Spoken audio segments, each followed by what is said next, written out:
Hello everyone, welcome to Physics Mafia. Today we are going to discuss problem number 1.62 from Irodo Hitley series.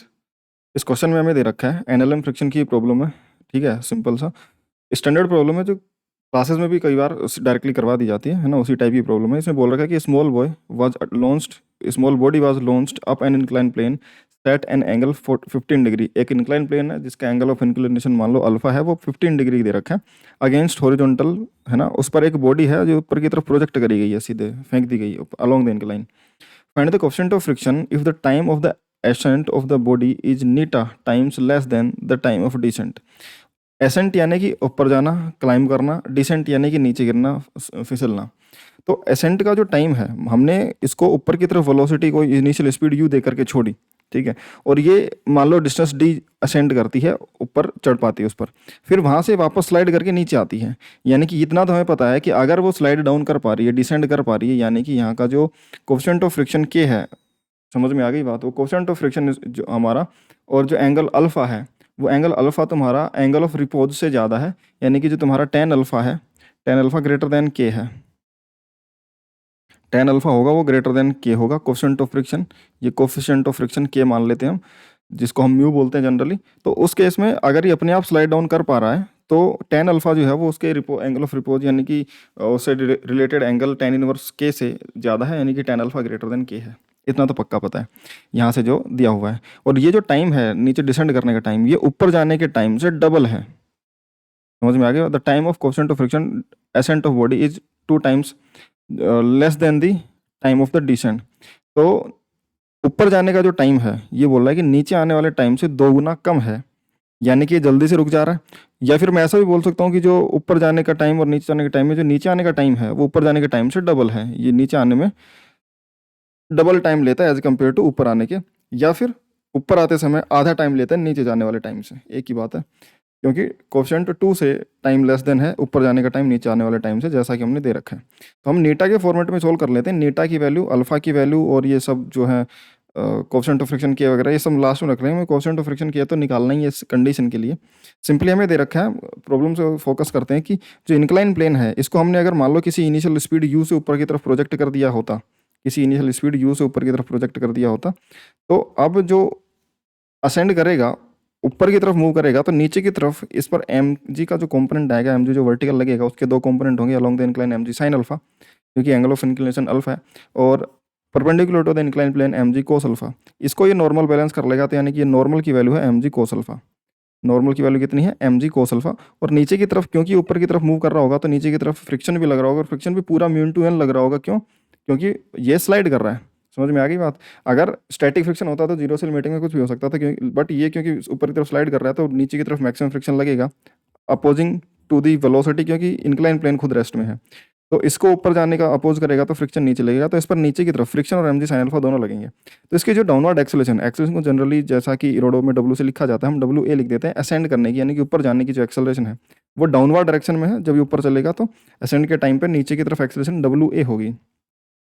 तो हम उसको लिख देंगे नीचे की तरफ जो नेट फोर्स है डिवाइड बाय जो मास आएगा वो नेट एक्सेलरेशन आ जाएगी। उतनी एक्सेलरेशन से ऊपर की तरफ चढ़ेगा। और मान लो ये डिस्टेंस डी मूव करता है। अब अगर ये नीचे वाले पॉइंट से डी डिस्टेंस मूव करके ऊपर गया था, तो वहां से वापस आते समय भी तो वही सेम डिस्टेंस डी नीचे आते समय मूव करेगा। यानी कि ऊपर जाते समय और नीचे आते समय इसका डिस्प्लेसमेंट सेम होगा। बस यही कैच होता है इसमें। तुम इतना तुम सोच लेते तो इस प्रॉब्लम में ज़्यादा कुछ बचता नहीं है। जितना डिस्प्लेसमेंट ऊपर जाते समय इसने कवर करा होता है, सेम डिस्प्लेसमेंट ये नीचे आते समय कवर करेगी। लेकिन जब ये नीचे आएगा तब इसके ऊपर अगर फोर्सेज में देखूंगा तो नीचे आते समय एम जी साइन अल्फा इस पर नीचे लग रहा होगा और फ्रिक्शन उस पर ऊपर की तरफ लग रहा होगा। हालांकि एम जी साइन अल्फा इस फ्रिक्शन से, जो कि फ्रिक्शन फिर से वही लिमिटिंग फ्रिक्शन होगा mu M G cos alpha, क्योंकि नॉर्मल है एम जी कोस अल्फा और कोएफिशिएंट ऑफ फ्रिक्शन के मान लेते हैं, तो के एम जी कोस अल्फा यानी कि लिमिटिंग फ्रिक्शन लग रहा होता है।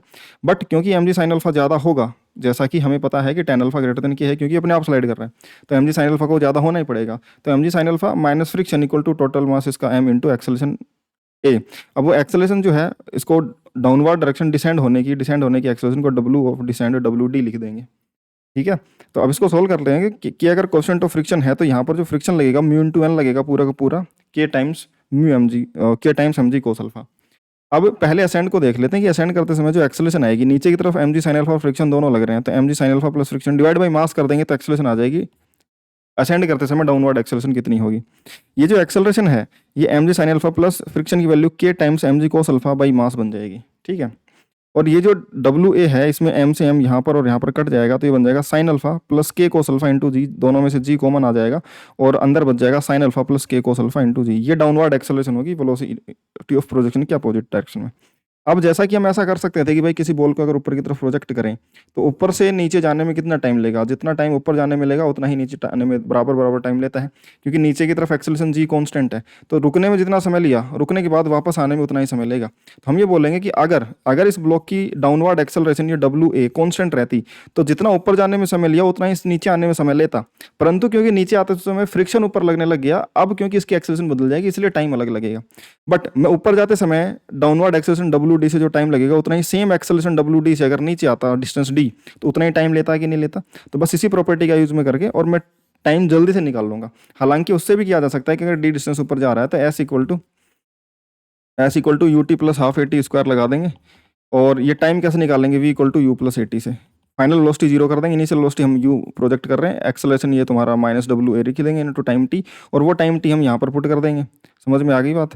तो यू बी एल सॉरी ये जो यू था पहले इक्वेशन से हम ऐसा कर लेंगे, यू एलिमिनेट करके और second equation S equal to T plus half A T square में रख देंगे तो यू एलिमिनेट हो जाएगा और टाइम की वैल्यू निकल के आ जाएगी। बट वो थोड़ा लेंथी प्रोसेस है, क्योंकि हम पढ़ चुके हैं ये प्रोसेस कि जितना अगर कांस्टेंट एक्सेलरेशन रहती है तो जितना टाइम टर्निंग से पहले रुकने में लेता है उतना टर्निंग के बाद सेम पोजीशन पर पहुंचने में उतना ही टाइम लेता है। तो सेम हाइट चलने में सेम टाइम लेता है अप एंड डाउन होते समय, अगर एक्सेलरेशन कांस्टेंट मान ली जाए तो डब्ल्यू डी एक्सेलरेशन से रिटार्ड होते हुए रुकेगा, मैं मान लेता हूँ डब्ल्यू डी एक्सेलरेशन से वापस लौटेगा, तो ये वाला टाइम और ये वाला टाइम बराबर हो जाएंगे। तो मैं बोल दूंगा कि इनिशियल वेलोसिटी जीरो से अगर वो डिस्प्लेस होना स्टार्ट होगा तो same distance W A acceleration से सेम टाइम में कवर कर लेगा। तो वो टाइम निकाल लेता हूँ नीचे सेम डब्ल्यू ए एक्सेलरेशन से डिसेंड होने का। तो डी इक्वल टू यू तो जीरो था टर्निंग के बाद में, हाफ इंटू अगर डब्ल्यू ए एक्सेलरेशन से ही आता तो टी असेंड ऊपर जाने का टाइम ही वापस नीचे आने में लेता, तो U T plus half A T square लगा देते और यू जीरो मान लेते उस समय वापस टर्निंग के समय। तो ये जो डिस्टेंस डी हमने ट्रेवल करी वो half W A T square के बराबर ही आएगी। वो कैलकुलेशन हमने बहुत सारी जो बनती वो हमने स्किप कर दी, उसका फाइनल रिजल्ट ये निकल के आता है। तो यहाँ से मैं निकाला कि जो असेंड का टाइम होगा वो रूट टू डी अपॉन में डब्ल्यू ए बन जाएगा। अब डिसेंड होने के समय में पता है कि नीचे की तरफ mg sin अल्फा लग रहा है और ऊपर की तरफ friction mu mg cos alpha. तो नेट एक्सेलरेशन नीचे निकालने के लिए net force mg sin alpha minus friction बन जाएगा, डिवाइड बाई मास कर देंगे तो वो डिसेंड की एक्सेलरेशन आ जाएगी डाउनवर्ड डायरेक्शन में। अब ये mg sin alpha minus friction की वैल्यू के mg cos अल्फा अपॉन में m, यहाँ से m से m कट जाएगा और g कॉमन आ जाएगा तो ये बन जाएगा sin अल्फा माइनस के cos अल्फा इंटू जी। जैसे कि यहाँ पर sin अल्फा प्लस के cos अल्फा इंटू जी है, यहाँ पर sin अल्फा माइनस के cos अल्फा इंटू जी होगा। अब ये तो वैसे u इक्वल टू जीरो से चलना स्टार्ट होगी डाउनवर्ड डायरेक्शन में, तो इसमें तो सीधे लगा सकते हैं u T plus half A T square में डिस्प्लेसमेंट। तो displacement d equal to u तो जीरो, ये equal to half into descend की एक्सेलरेशन डब्ल्यू डी इंटू टाइम, डिसेंड हम टी डी बोल देते हैं इसका स्क्वायर। तो टी डी जो डिसेंड का टाइम होगा वो इसका रूट ऑफ ये टू उधर चला जाएगा डी अपॉन में डब्ल्यू डी, और टी स्क्वायर है तो रूट ले लेंगे दोनों तरफ, root of two D upon में डब्ल्यू डी, ये डिसेंड होने का टाइम होगा। ठीक है, अब ध्यान से सुनो, हमें गिवन ये है कि जो असेंड होने का जो टाइम है वो डिसेंड होने के टाइम से नीटा टाइम्स कम है ना। नीटा टाइम, नीटा की वैल्यू यहाँ पर टू दे रखी है, हम लास्ट में वो रख देंगे। तो असेंड होने का टाइम कम है एज कम्पेयर टू डिसेंड होने के, यानी कि असेंड जल्दी से हो जाता है क्योंकि उसकी एक्सेलरेशन ज़्यादा, ऑब्वियस सी बात है, रुकने की एक्सेलरेशन ज़्यादा है उसकी, और इसके नीचे एक्सेलरेट होने की एक्सेलरेशन कम है, तो इसलिए धीरे धीरे एक्सेलरेट होगी, ज़्यादा समय लेकर के वापस नीचे लौटेगा। तो time of ascend time of descend by नीटा है, इतना नीटा टाइम्स कम है। असेंड होने का टाइम जो था हमने निकाला टू डी अपॉन में W of ascend equal to ये वन बाई नीटा है, और डिसेंड होने का time square root of two D upon में एक्सेलरेशन ऑफ डिसेंड, ये दोनों रख दिए। अब दोनों तरफ स्क्वायर कर दिया तो ये two D by W A बन गया इक्वल टू वन बाई नीटा square two D by W D. Two D से टू डी कट जाएगा और ये रिलेशन बन जाएगा नीटा स्क्वायर डब्ल्यू डी इधर आ गया और डब्ल्यू ए उधर चला गया। अब नीटा स्क्वायर डिसेंड का जो एक्सेलरेशन है, डिसेंड का एक्सेलरेशन बन जाएगा साइन अल्फा माइनस के कोस अल्फा इंटू जी, के कोस अल्फा इंटू जी ऐसा लिख लो, और उधर की तरफ साइन अल्फा प्लस के कोस अल्फा इंटू जी, और जी से जी कट जाएगा, यही था एक्सेलरेशन। ठीक है, तो दोनों तरफ ये जी से जी कट जाएगा, इस तरफ ये जी से जी कैंसिल आउट हो जाएगा और सिंपल ये बच जाएगा। अब क्या करेंगे, अब हमें कैलकुलेट करना है के, तो हम क्या करेंगे, सेपरेट करेंगे जो के वाले टर्म्स हैं। तो सबसे पहले नीटा स्क्वायर को अंदर मल्टीप्लाई कर देंगे, नीटा स्क्वायर साइन अल्फा माइनस नीटा स्क्वायर के कोस अल्फा इक्वल टू इधर साइन अल्फा प्लस के कोस अल्फा बन जाएगा। इसको उधर भेज देंगे और साइन अल्फा को इधर ले आएंगे, तो नीटा square sine alpha minus sine alpha equal to नीटा स्क्वायर के कोस अल्फा प्लस के कोस अल्फा। इन दोनों में से के कोस अल्फा कॉमन आ जाएगा और इन दोनों में से साइन अल्फा कॉमन आ जाएगा, तो यहाँ तो नीटा square minus one sine alpha equal to इधर नीटा स्क्वायर प्लस यहाँ पर वन बच जाएगा और ये के कोस अल्फा पूरा बाहर आ जाएगा। यहाँ से देखोगे तो कोस अल्फा और नीटा स्क्वायर प्लस वन डिनोमिनेटर में चला जाएगा और के की वैल्यू निकल के आ जाएगी नीटा स्क्वायर माइनस वन अपॉन नीटा square plus one into sine alpha plus cos alpha, जो कि बन जाएगा टेन अल्फा। तो के बन जाएगा नीटा स्क्वायर माइनस वन अपॉन नीटा square plus one into tan alpha. अब जितने टाइम्स कम है वो नीटा की वैल्यू रख दो, जितना एंगल ऑफ इंक्लिनेशन है उतना अल्फा रख दो, तो के की वैल्यू निकल के आ जाएगी। ठीक है, इसमें जो न्यूमेरिकल वैल्यू है, नीटा की वैल्यू हमें 2 दे रखी थी, 2 का square minus one 4 minus one 3 और 2 का square plus one 4 plus one 5 into 10 15 degree. तो ये बन जाएगा 3/5 10 15। 10 15 की वैल्यू कैलकुलेटर से अगर तुम कैलकुलेट करोगे या फिर तुम 10 15 30 की वैल्यू पता है तो हाफ एंगल से अगर तुम निकालना चाहो तो वहाँ से अगर तुम निकाल सको तो 0.267 होती है। हालांकि इतना आंसर भी ठीक था, है ना। अगर 10 15 डिग्री की वैल्यू तुम्हें याद हो या फिर तुम कैलकुलेट कर सकते हो तो वैल्यू रख दो, यहाँ से के की न्यूमेरिकल वैल्यू निकल के आ जाएगी 0.16। ठीक है, आई होप कि क्वेश्चन तुम्हें क्लियर होगा और तुम्हें एक आसान अप्रोच मिली होगी इसको सोल्व करने के लिए।